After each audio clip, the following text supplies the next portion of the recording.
This document is the proceedings of an Inquisition case brought against a woman or a girl who was 14 years old in 1659. And the blasphemy she was accused of committing was the crime of renouncing God. This was a fairly common crime that blacks and mulattoes were accused of. This woman was a mulatta, the child of a white and a black. In these cases, blacks and mulattoes who were slaves or servants were being beaten, and they knew that if they renounced God, which was a crime, the beating would theoretically have to stop and they would be brought to the Inquisition, thereby giving them some respite from the beating. So what often happened is an owner or a master would come in and say, my slave did this horrible thing, he or she renounced God. Scholars have argued that this was a strategy to get the beating to stop and to get a hearing at the Inquisition. This 14-year-old girl was named Gertrudis de Escobar. She was actually a free mulatta servant in a convent. She was brought to the Inquisition by her mistress, Juana de la Cruz, who was a nun. She had heard that there was a possibility that Gertrudis was thinking of running away. So her mistress was punishing her. One of the reasons that it is possible for people to kind of get their stories out at the Inquisition is because they ask these open-ended questions. You have to respond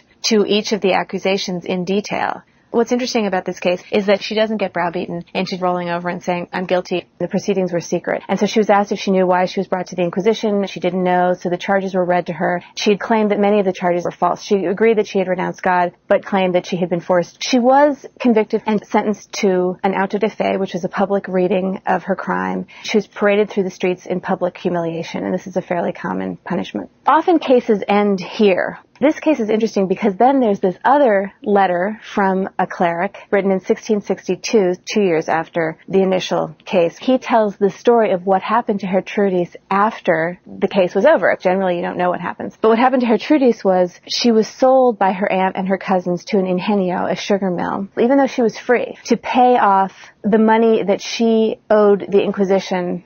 People had to stay in the secret jail of the Inquisition during the time of their trial, and they ate, and sometimes they had medicine. She owed 19 pesos by the time the case was over. She was put to work in the sugar fields, which was difficult work. She was beaten a number of times. She tried to run away. She suffered all these indignities and kept trying to prove over and over again that really she was free, that it was illegal really to sell her into the sugar mill. Finally, in 1662, she went to this cleric and appealed to him and said, please bring my case to the Inquisition, explain to them what happened, explain to them that I was sold illegally, really, that I shouldn't have been sold. And so what happened to her after the case was over comes from this letter written by this priest that ends up in the Inquisition. Gertrudis was eventually freed. She had to go back to an ingenio and continue to work for a while, and then the inquisitors decided that she was to be freed. She was not a slave, so she couldn't be owned by anybody.